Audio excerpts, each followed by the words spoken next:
Hello and welcome back to Modern Herbalist. So I decided to get a setup to regulate the indoor climate for the growing room, and I decided to get a fan because airflow is really important to prevent stagnation, overly damp conditions, too much sustained local humidity without variance and so on can lead to mold or attract pests and so on. So I did think it's important to get a fan. And I've also gotten this electric heater. And this is the make I'm going to be using. Again, it's not sponsored or anything. This is just the one I, in my browsing, looked decent to me.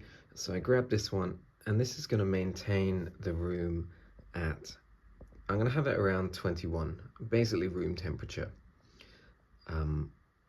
It means I don't have to have the radiators on or anything like that, which blast a lot of dry heat at the plants.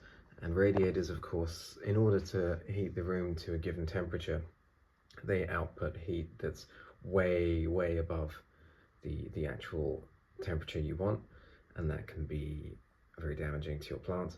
So one of these is much better, and this is like it's got an eco mode where it's going to switch itself off when the ambient temperature is at 21 or whatever I set it to.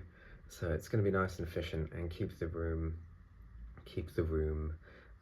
stable at the temperature I want.